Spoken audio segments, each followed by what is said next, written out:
You're listening to KMC Vibes, the voice of musicians in Japan. Bless your hearts. All right. Well, this is your host DL coming live from Blackan Studio in Shinsaibashi. いらっしゃいいらっしゃいいらっしゃい。ようこそ、KMC Vibes host DL. We have a great show today. I just want to check and make sure. Guest Apryl, you there? I am here. Okay, great. So we have Apryl coming to us. She's based in Tokyo, Apryl Peredo, and she's coming through Skype from New Zealand. We also have a guest. Thank you for coming back and joining our radio show again. And we have Aaron. He's also a returnee. Aaron Walker. Thank you for having me. All right. And new man to KMC. Yeah. Hitoshi Bando. Hi there. Bando Hitoshi. And also, we've used his venue twice now. He manages Kobe venue Isn't. David Cole. Great to be here. Thank you for joining. So, 本日の番組のトピックは、marketing music in Japan. So, I'd like to focus on a couple things. One is general marketing image and marketing strategy for musicians in the Japanese market. And the second thing is focusing on the industry side, music conferences in particular, specifically. And before we get started, I'd like a very brief introduction from each guest, who you are, what you do in Japan, and go ahead. So we'll start with Hitoshi. Dozo. Me? Okay. Yes. Hi there. I'm Hitoshi Bando, musician. I play the drums and teach drums at a couple of companies, Yamaha, like something like a music school in Kyoto, and drum shop, and privately. Which drum shop? Well, in Osaka, a drum shop called ACT. ACT, yes. Yeah. Do you guys know ACT? No. It's in what? Tanimachi Q? Yeah, Tanimachi Kyuchome. Area. Yes. Now we do. Yes. Okay. So, yes, thank you. Yeah. Next, Aaron. Hello, my name is Aaron Walker. I am a producer here in Japan that encompasses producing events, music, and television. I was a producer at Music Japan TV for 6 years, producing J-pop music videos, television shows, and also working with K-pop. Now I'm freelance, and I work to coordinate productions coming from overseas here to Japan. I help with television shoots, artists, and concert tours here in Japan, and also work with local independent artists and foreign artists with their marketing, promotion, and performances here in Japan. Cool. So very busy still. Okay. And David. Yes, I'm David J. Cole, originally from Cleveland, Ohio. I came here by way of San Francisco. I now run a live music venue in Kobe called Isn't. We've been doing that for the last 4 years. I'm kind of a long-term resident here. I've been here 31 years, mostly with a talent company that I made called DC Project. Not only music, but circus acts and street performers and 3D artists and things like that, but music as well. Right. And one thing I did not know, because I occasionally do rakugo. So he was the English teacher of Katsura Shijaku-san. So most of? Just by chance, when I first came to Japan in '84, the school that I was hired to teach English at, my very first student was Katsura Shijaku. Oh, really? And I was testing I was going over his pronunciation because he was just about to debut his English Lakugo at Sankei Hall, right across from Billboard, Right. a month from then. So before he actually did his English Lakugo, yeah. Right. So Cool, yes, it was, and I thought that, wow, Osaka seems to be my place. And April. Okay. I'm based in Tokyo, and with Japanese artists, I work with Japanese artists doing artist development and management, booking them into shows, developing their style, things like that. I also co-write and write English lyrics for various Japanese artists, and I book Japanese artists overseas in conventions. That's why we're here in New Zealand, actually. Right. And then for overseas artists, I book them within Japan, and then also set up the possibility of distribution or label or larger event marketing things for them. Okay. Cool. And how's the weather in New Zealand? New Zealand is great. It's spring going into summer. So Oh, yeah, that's right, all the that's shops have their, get your spring swimsuits now. Cool. Yes, cool. it's very lovely. So to start off, I'd like to look at generally what I think is very unique in Japan, Japanese culture, and that is the one word in one Japanese word, kawaii. Pronunciation, you have to be careful. You don't want to say kawaii. That's scary. Kawaii, basically in English means cute. However, in Japan, it's basically taken a life of its own. And it can mean cute, it can mean this, it can mean that, it can mean a whole lot of stuff. But a lot of people use it to market music. And so just to give you a brief example, this year's KMC, there was a Japanese singer, and performer from the US saw this singer, and she was like, wow, it's amazing. She's an adult, but she's like she acts so immature. She acts like a child, like a kid. And for Japanese culture, that's natural. That's the way to perform. That's the way to be. So what is your take on this image of kawaii and how it affects marketing in Japan? Dave? Well, for me, it seems very prevalent. It's very uniquely Japanese part of the culture that has really seemed to spread stateside and around the world. In my realm of booking mostly foreign musicians here in Japan and the type of place that I run, we almost are anti-kawaii.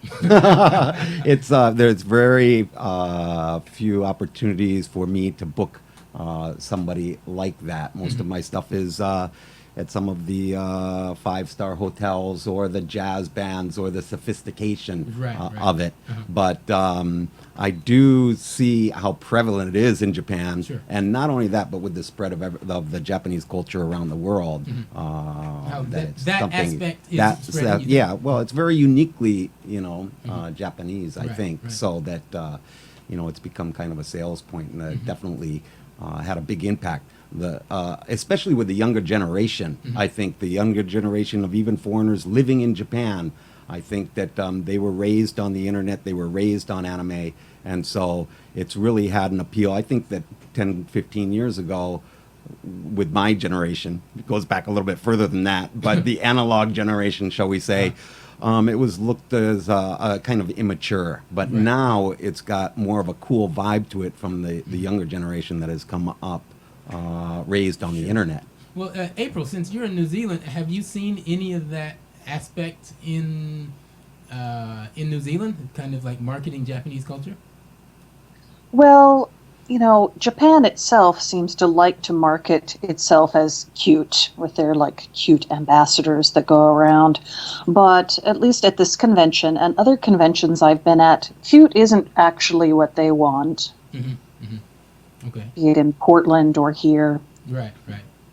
And so what they want, meaning it's not appealing. It's not people aren't interested I guess in it. It's not as appealing as other things. Right. Okay. from my perspective, even working in Tokyo, cute is popular, but cute is a very small percentage of what's actually there.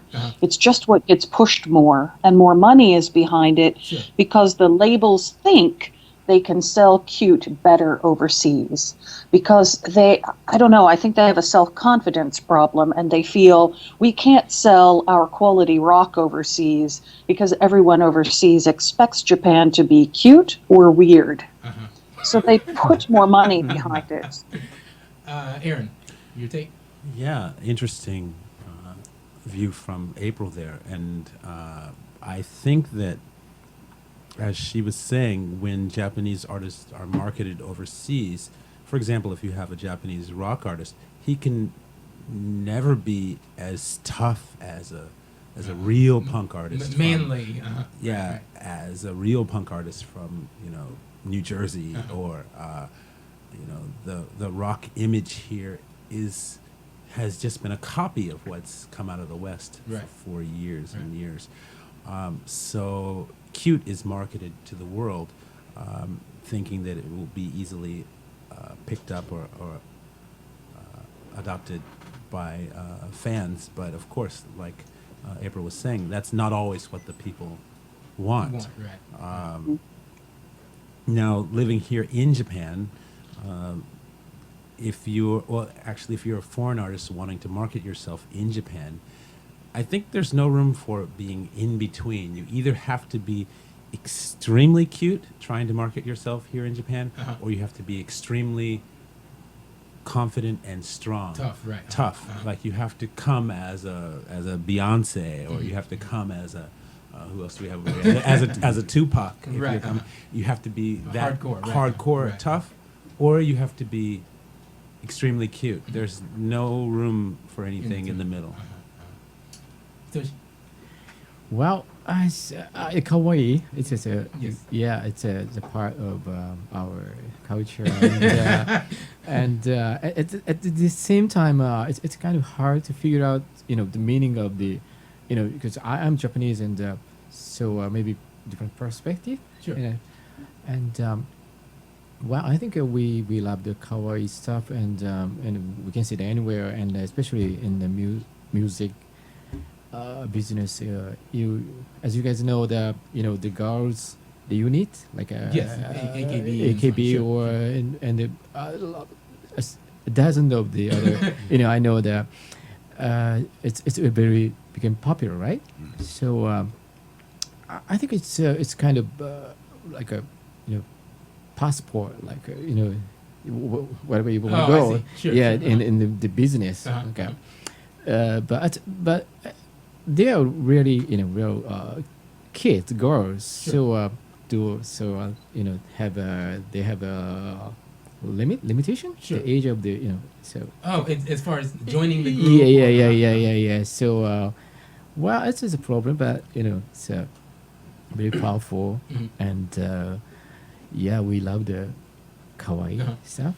Do you think musicians, for example, especially Japanese musicians, say a female singer or a rock band, Japanese musicians only, they should get, they want to get a female singer, but they should get a kawaii instead of a real. So, for example, a Japanese singer who's a great singer, or a Japanese singer who's an okay singer, but she's kawaii. What is the marketing idea? Yeah. As I would say, if extremely kawaii, it's okay. It's okay. Even the music, kind of. Right. And well, so no between. Right. Extremely kawaii, extremely the really high quality. Okay. Yeah. So, looking at marketing in general, marketing specifically, since you've got David, who's been here since 1985. Right. Okay. What do you think in terms of marketing music has changed from back in the 80s or back in the those days to today? Marketing music here in Japan. Marketing music, Okay. marketing entertainment, basically, yes. Well, I think that the biggest thing that has changed has just been the explosion of the internet. Okay. Before it's like, I'm waiting to get my album in the mail or going to get the new album on of Tower Records or something like that. Mm-hmm. But now, with the internet, you can go back and research all the other stuff that you've missed down in the past, 5 or 6 or 7 generations. So the competition is huge. Sure. It's not the stuff that's just coming out now, but it's stuff that That's that always you were there. never exposed to, that now you have a chance to be exposed to. So, I feel I think it's really tough for musicians right now. A lot of stuff. I mean, people would just as soon go to a convenience store, grab a chew hi, and go home and get on the net than go out and listen to live music. And that's a very big difference, because that was the whole social scene before. And so it drove, music, seeing live music and having a fan base and those kind of things. It was important, like Wolfels or something like that. They did the live house scene in Osaka for years. Boom, you go to Tokyo, and then, you make it big. It's really hard to do that now, Well, because people aren't going out to see right. live music. Well, April, in Tokyo, do you see that? Have you seen like kind of a big change in terms of people going out to see live music, or musicians struggling to market themselves effectively? Well, if you look at Tokyo and the number of places that you can play live music, and you think of how many bands are on a ticket, most likely, on any given Saturday night, there are over 15,000 performers on stage in Tokyo on a Saturday night. Right. Because there are over 5,000 places to Clubs, play. Sure. What am I doing in So, Osaka? and I would say most of them aren't kawaii. So most of them are middle or Right. are tough. And there are places that it's hardcore punk bands, and there are places where it's deep heavy metal and Metallica type of stuff and things like that. And they have to market themselves not so much by, oh, here's a flyer, but it comes down to marketing by being social. Not so much social media, although they have to put it on social media, but by being social. They have to talk on stage and not just sing. They have to, after I the, see. Okay. they can't just hide in the back after the show like, oh, I'm a Right, rock right. star. They have to go out and mingle with the people. They have to work their own merchandise table. Hey, how's it going? Thanks for coming. They have to keep a blog and start talking about whether they love cake or what kind of pet they got, or And using the gone internet to do that, right? yeah, and truthfully, gone are the days, at least in rock and a lot of it, only the idol groups have to keep their relationships hidden. But the other groups, now, you need to talk about, my wife and I went to the park and we took our kids wherever, because the fans need a reason to like band A over band E if the music is very similar or the same style. Why would you spend money? Well, you spend money for band A and you go see them live because you care about them as human beings. So the music Right, marketing right. has come to like a not quite touchy friendship, but a relationship of some sort With the is what artist. needs to be done. Well, musicians have to be personable. What Yeah. a concept. Aaron, what was your take? Well, I wanted to address the importance of image in Japan. Okay. Image in general, when you're promoting yourself as a Japanese artist or as a foreign artist. These days, of course, music is important, but the most important these days, as you mentioned, is image. So it's very important to think about your image that you're releasing here in Japan in terms of photos, promotional press kits, your promotional photos, the images that you use on your Twitter and your social media. There are so many people competing for the same eyeballs Sure. that you must come up with something that jumps out or striking or that's going to catch people. So you really have to think about that from the start. Well, image. So earlier, Hitoshi mentioned like AKB and these other groups. Image in terms of that is all uniform. All the same, and that's basically common for Japanese. School uniforms and so on. But Hitoshi, would you recommend that, for example, musicians coming from overseas adopt that same thing? All of them wear jeans and a T-shirt, or leather jacket, or should they be themselves?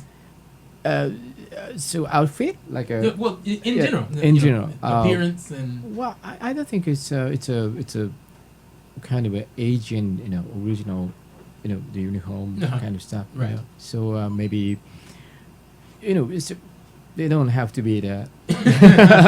Well, it's the reason I ask is because I once was trying to connect a band, Australian band, with a Japanese record label. Okay. And he came and saw them perform, and he was like, "You guys are good, and I'd like to work with you, but I'd like to change your image. I'd like you to all wear the same uniform. I'd like to take pictures and have it like this." Aaron, you're nodding your head. Well, yeah, I mean, you've been there, you've seen it. I've seen that, but does it work? Well, coming from the West, we think about individuality is most important. Here in Japan, I've worked with countless artists who are all dressed in the same uniform, and that's just a cultural component here in Japan is to do things as a group, uniformly. So, but I would think it's more important to be yourself and to be 100% yourself. Well, I think on that note, it's the band needs to decide an image, not an outside person decide an image, but the band needs to decide what are we portraying. Because nobody really wants to see a band that looks like, hey, everybody just, one guy finished with his restaurant job and one guy came from the office and one guy was moving sofas and then they hop up on stage. Obviously, you want the band to look like they care enough for the audience that they changed clothes. So whether it's the same style but different colors, or it's all the same color but different styles, or we want to present like, oh, we're in suits, or we want to present like a Poly6, we're in jumpsuits, or, if you all want to put on wolf heads. In that case, I mean, but if the band decides the image, what do they want to portray? I think they're still being true to themselves. Right. Yeah, I think that's... And it does make it easier for marketing and easier for people to recognize them. Like the bodies are always wearing suits with a tie, always looking very sharp. Well, when you see those four guys, you recognize them even without seeing the name of the band because that style is them. That's them, right. Yeah, it's a branding. Right. Yeah, I think that's great if the band can actually make the decisions themselves. When you mentioned about AKB and other idol groups, they're not making any of those decisions at all. Yeah, I think it's do agree the style.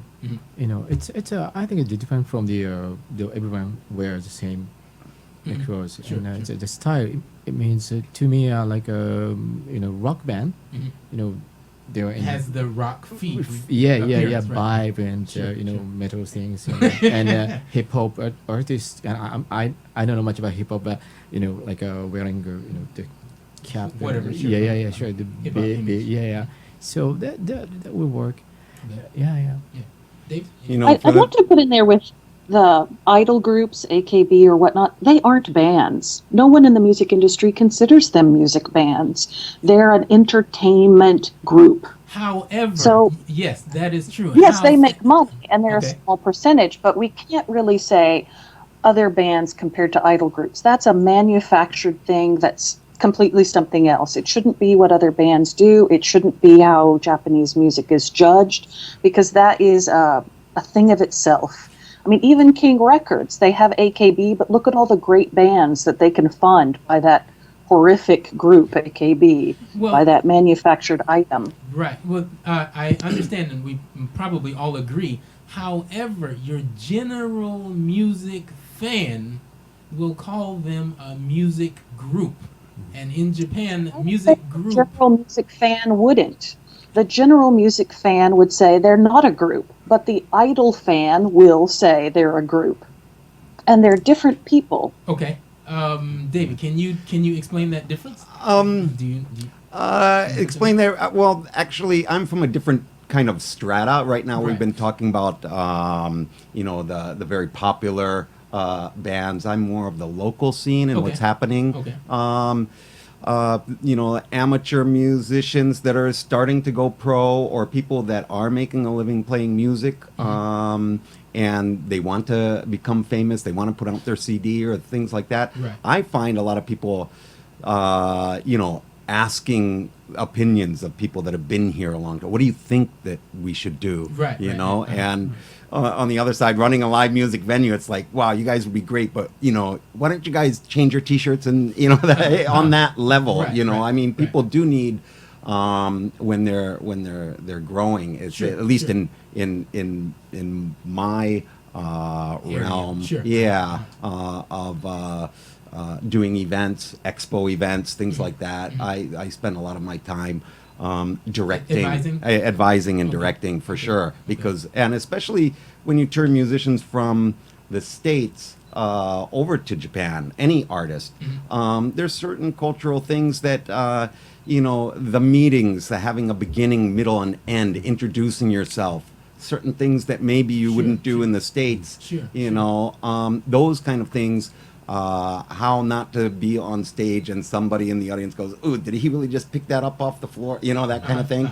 So I spend a lot of my time doing that. Okay. That's very different than, the music making factory Sure. machine. So that's a little bit out of my league. Okay. But yeah, I think that a lot of the artists, they do want to create their own image, but they do want to know some kind of advice to Advice. help them along the line toward Okay. being able to make a living out of music.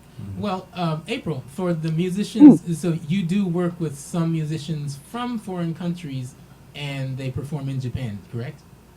Right. Okay. So, do you give them any, tips, advice? Do this or don't do this, or as far as marketing or image when they're in Japan? Yes, because a lot of them aren't used to talking on stage, Uh huh. so they need to talk on stage. Right.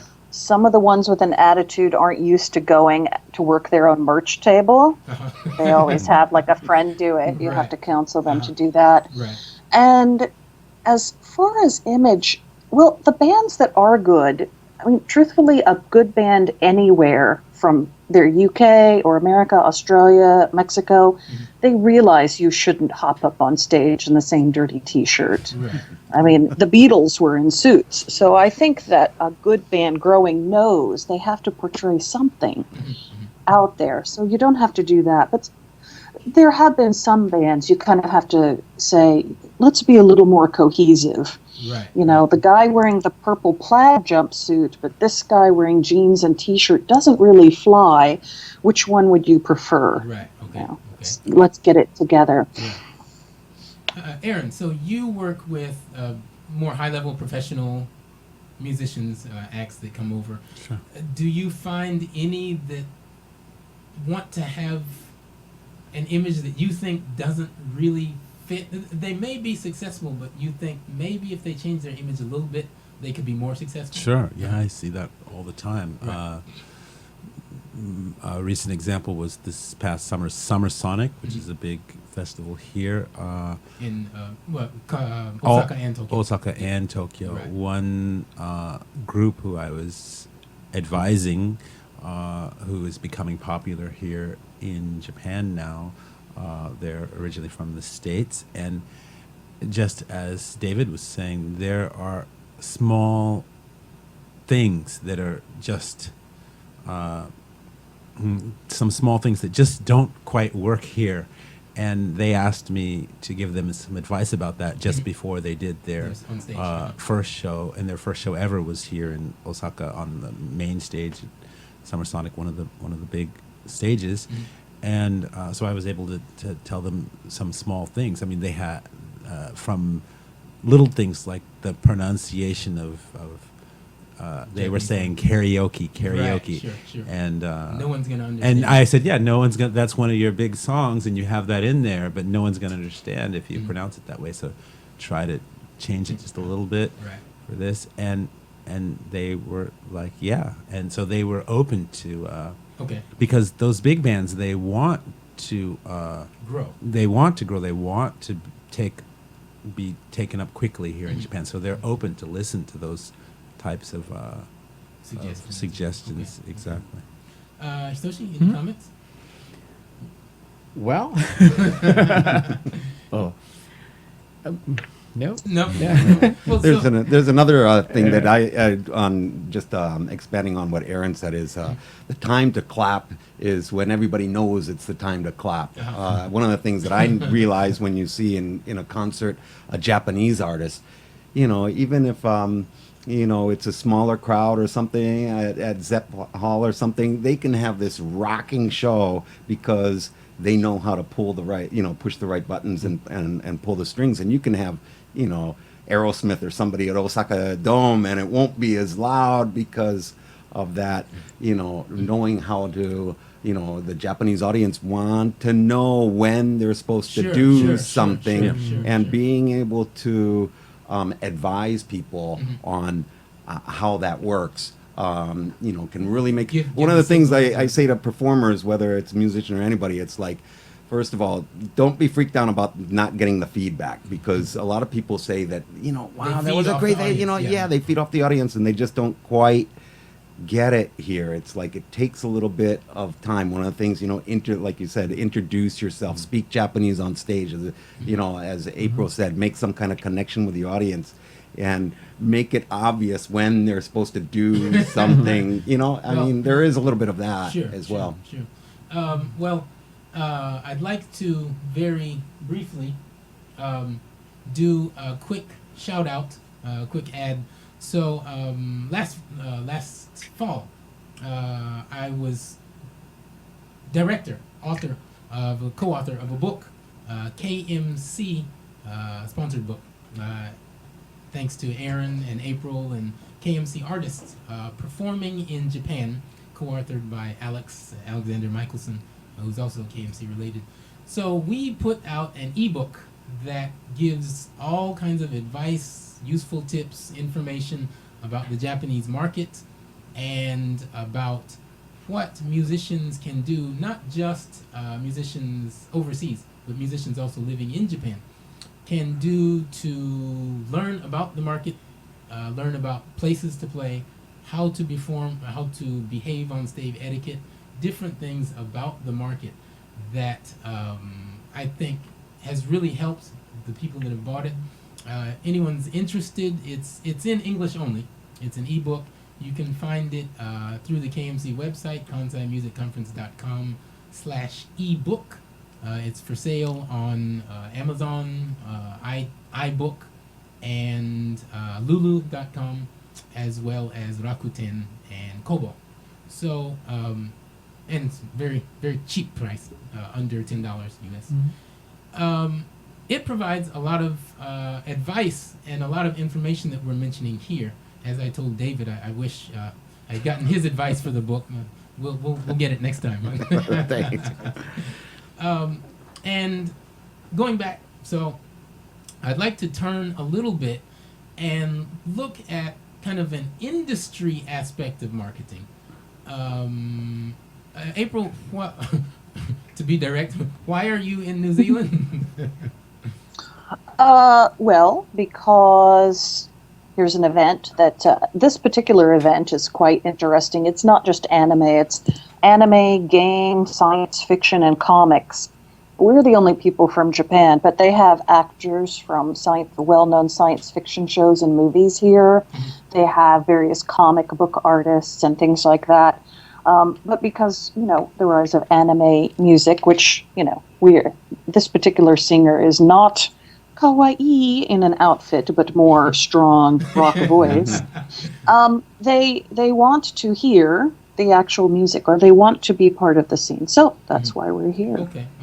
And I'd like to offer congratulations to Apryl. She has been accepted as a panelist in South by Southwest next year, 2016. So she'll be presenting information about the music scene in Japan and other things. Oh, thanks. Yeah, we're going to talk about the industry and touring and different styles of music. Should be Yes. fun. Okay, great. So, and just one acknowledgement. David is approaching this panel today more so from the entertainment industry, not specifically from the music industry, but a lot of both worlds are very much connected, especially in terms of marketing. So first, I'd like to get your take. Everyone at this panel has been involved in KMC Kansai Music Conference, and probably many of you have had experience at other many music conferences. What do you feel is a music conference? Many people, especially those who aren't kind of out of their own box, they don't get a chance to travel internationally, are not familiar with a music conference. What is your image of a music conference, Hitoshi? Actually, I didn't know the music conference, so till I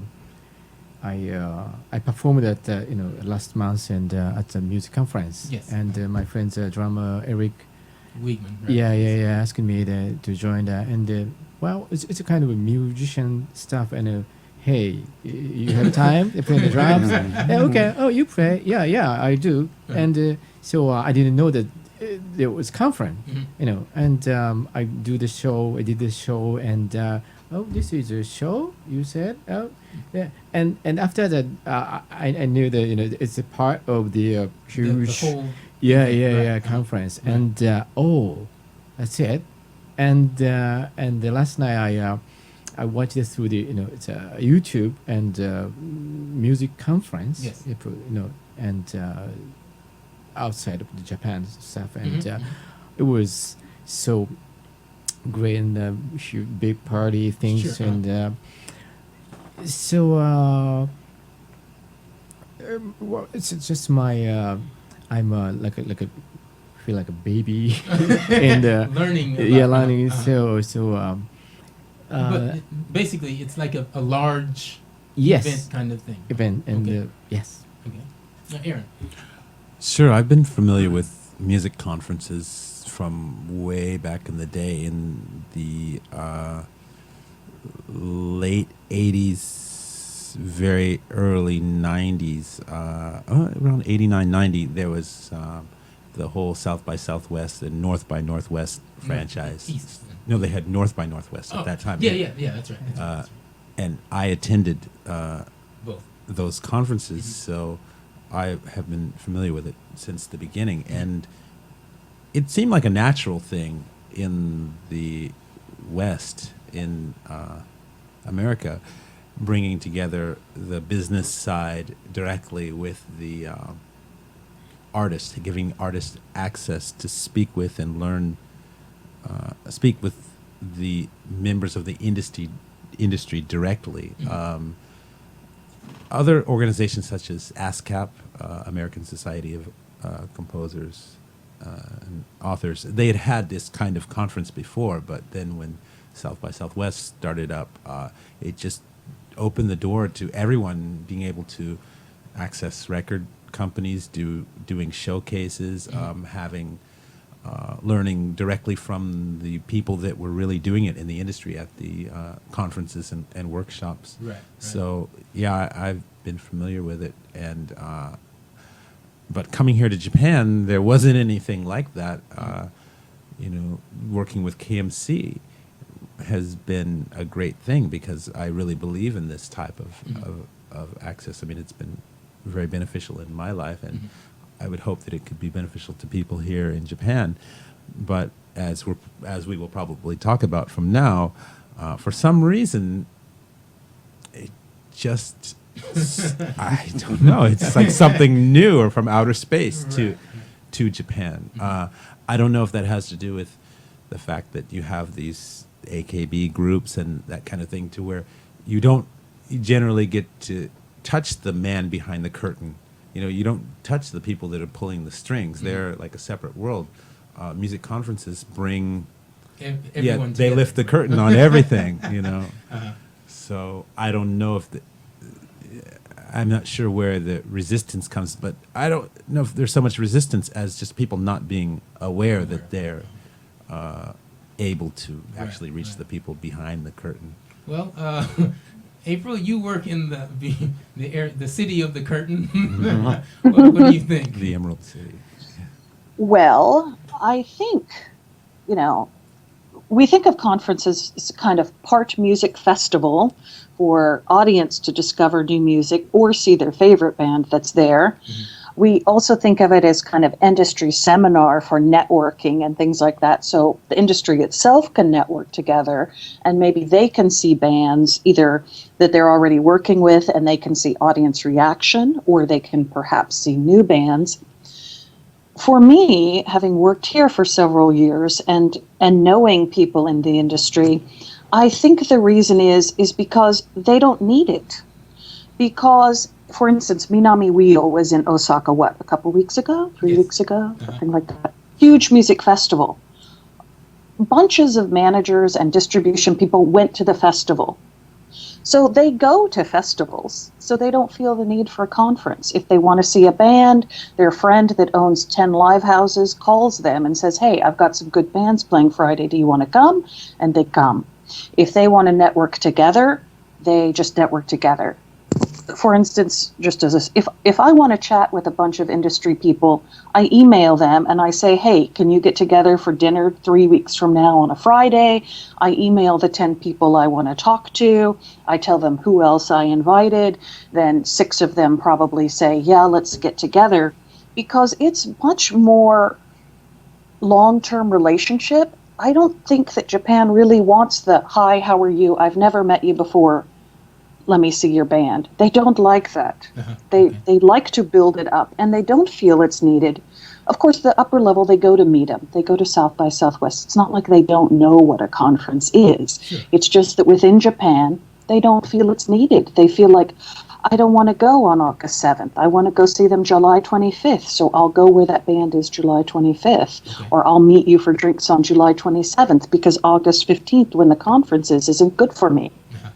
That's my take on it. And when I talk to industry people, they say, well, why do I need to go to a conference when I can just call them on the phone and have drinks with them? Well, maybe that might be part of it. Okay. Dave?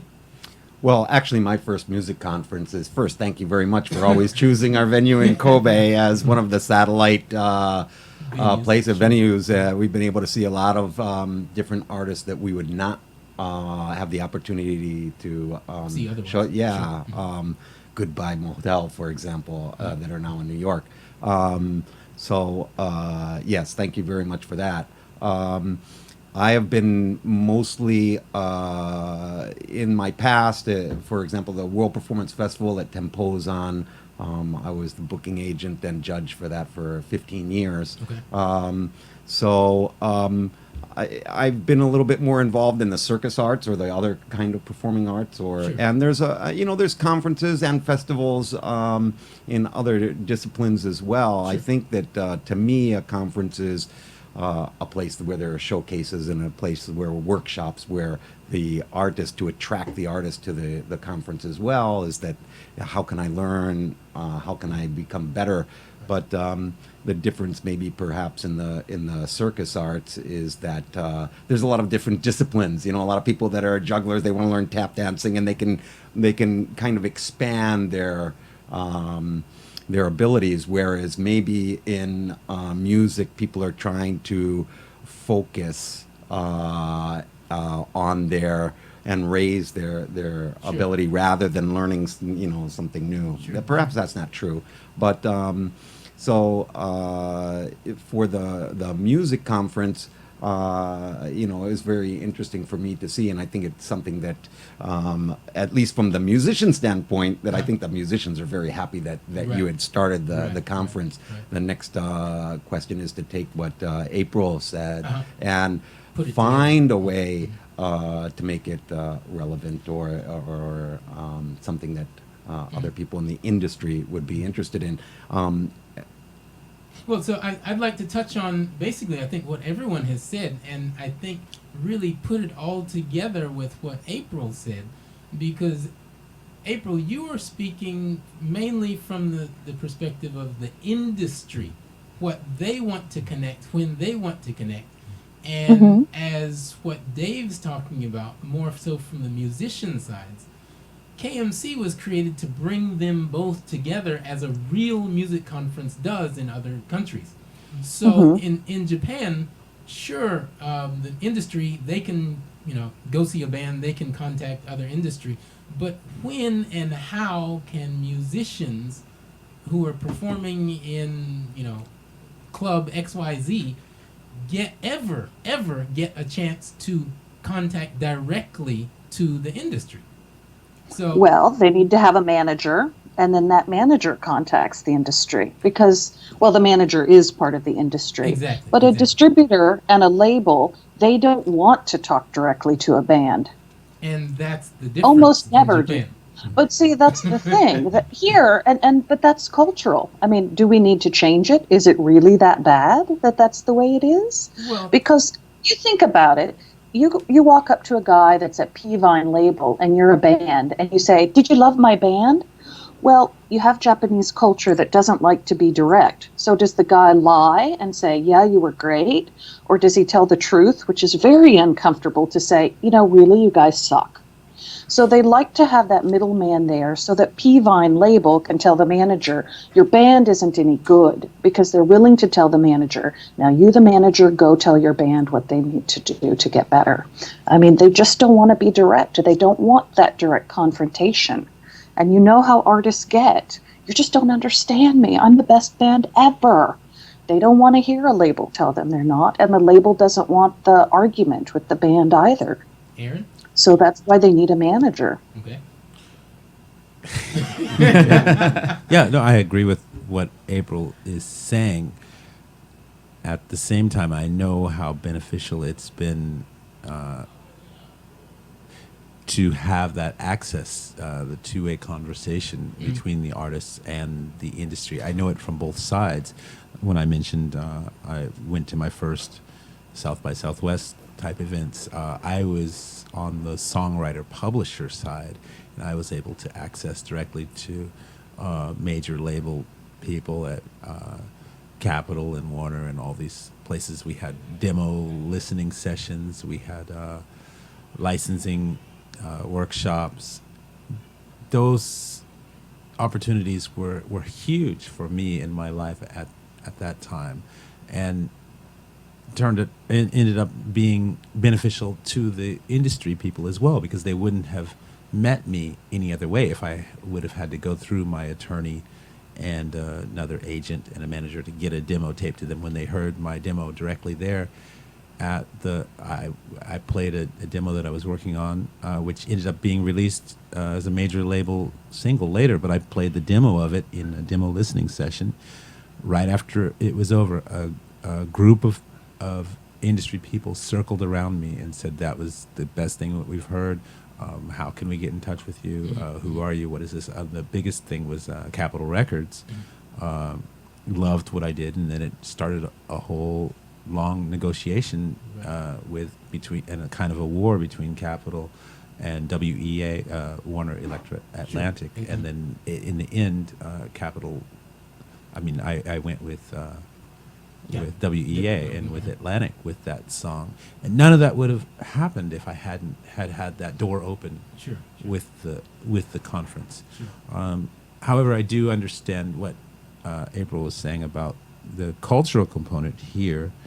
Of there's always kind of a layer of protection to save face between the artist and the industry person. That layer is the manager.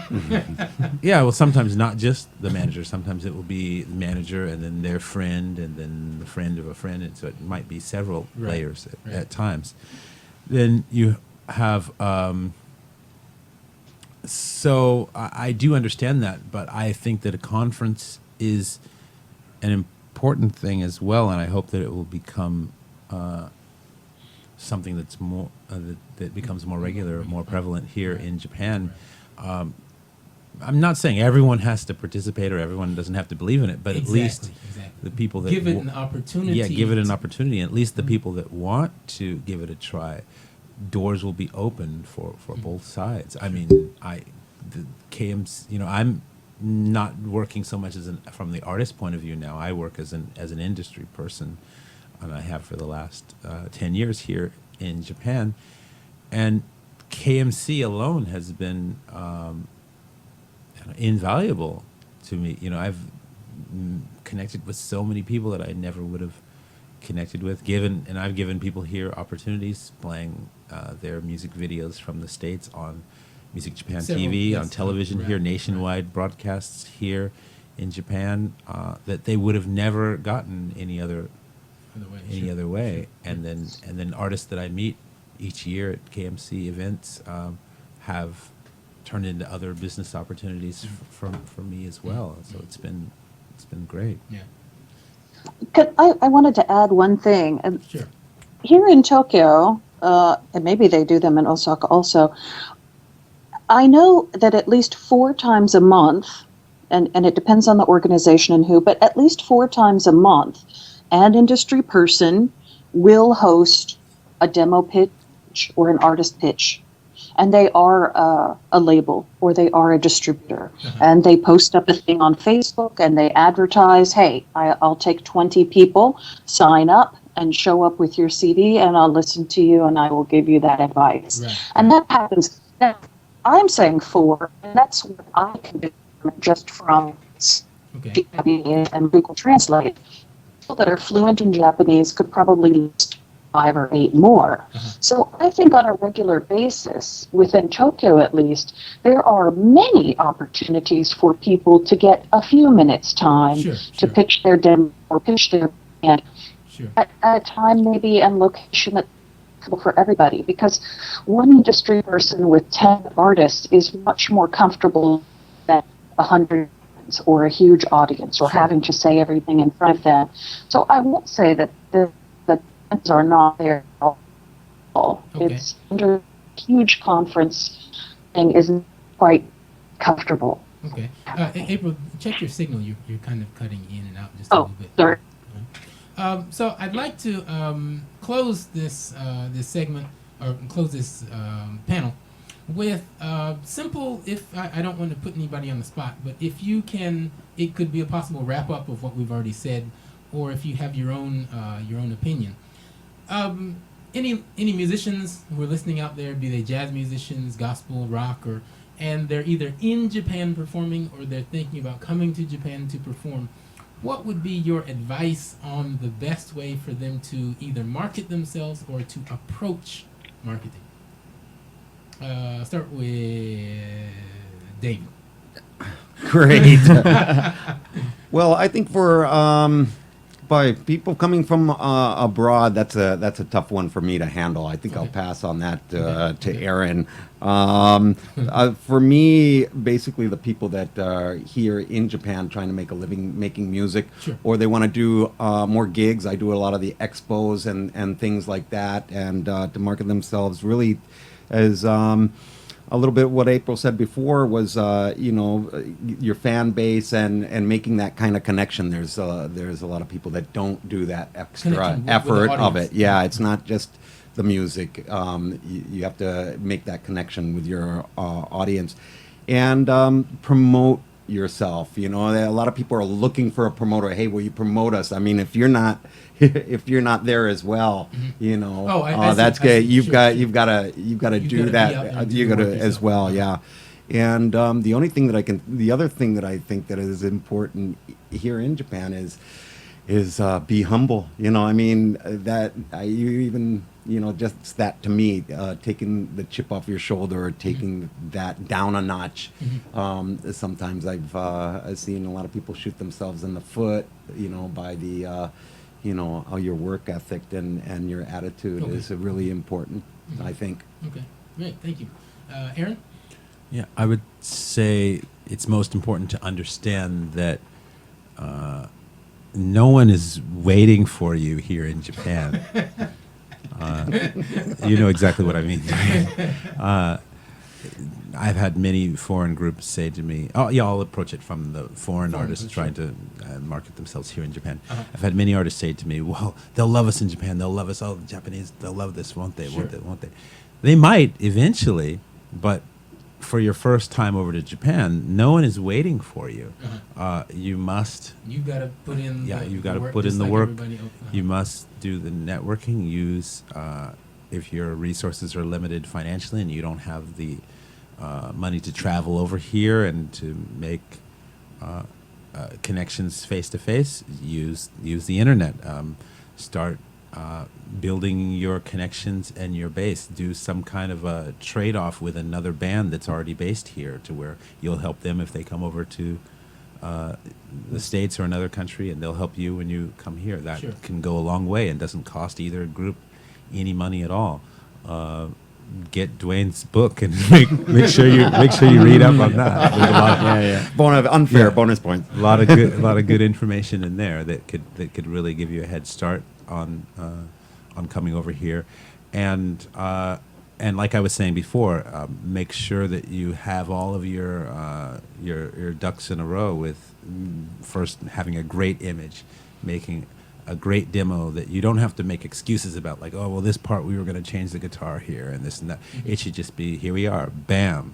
And also remember here, even though Japan is very high tech, has high tech equipment in terms of computers and that, it's still a very person to person, very much so person to person marketing. So you'll have a meeting with someone, you'll actually hand someone your CD, your physical CD, and you'll hand them your bio or your one sheet. It's not about APKs, electronic press kits, and oh, here's my links and this and that. Only after you have a relationship with someone you can pass things that way. But upon building relationship, it never works that way. It's still based on actual physical presentation often. So be prepared for that.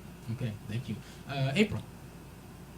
Well, I would say, and this would be for foreign artists, whether they live in Japan or they're thinking of coming, it's important to realize that less than 1% of the population here is not Japanese. So if you really want to succeed in Japan, have your stuff translated into Japanese. And when you play live shows, no more than 10% of your shows should be in places that cater to expats. You have to go to actual Japanese live houses that the audience is all Japanese and the bands are all Japanese, and you just have to go in there and do it.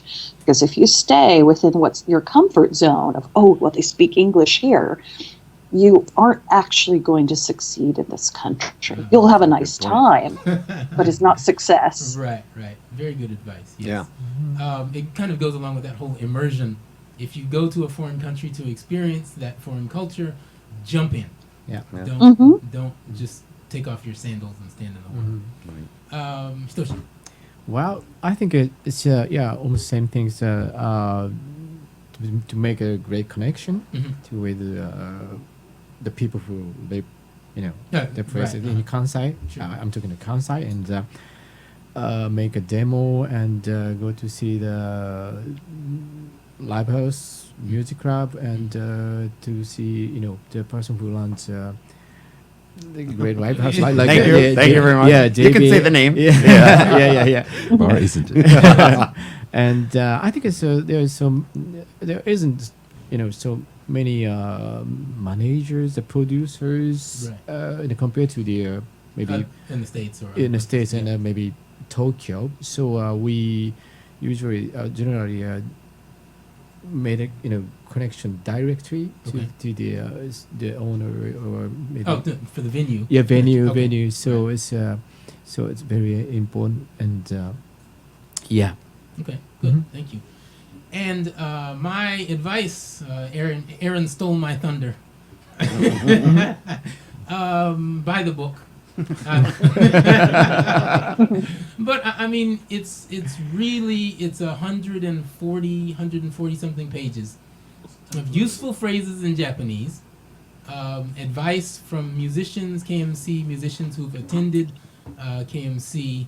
They've been here, they've experienced Japan, they've made the mistakes, they've talked with people, they've networked, so they give advice. It comes from my own experience of the working in the industry, not just here in Japan, but combining my own experience with what's in Japan, and industry people who have joined KMC, done workshops, given advice, as well as just general cultural information that.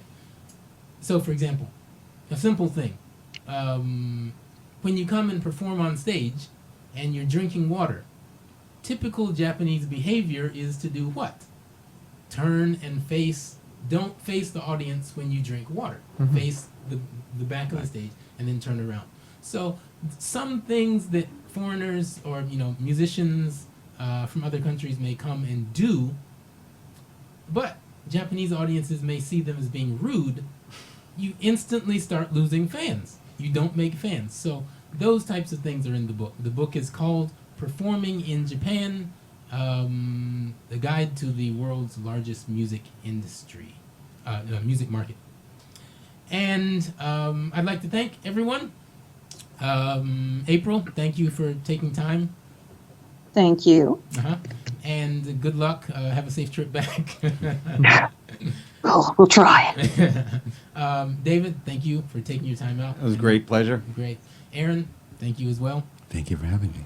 And welcome. I hope to see more of you in the studio. Thanks. Hitoshi. Yes, thanks for having me. Great. Yeah. All the listeners, stay tuned for KMC Vibes next month. We'll have guest PJ3 and his guest. That will be next month, November. This is host DL coming to you courtesy of Blackan Radio. Peace.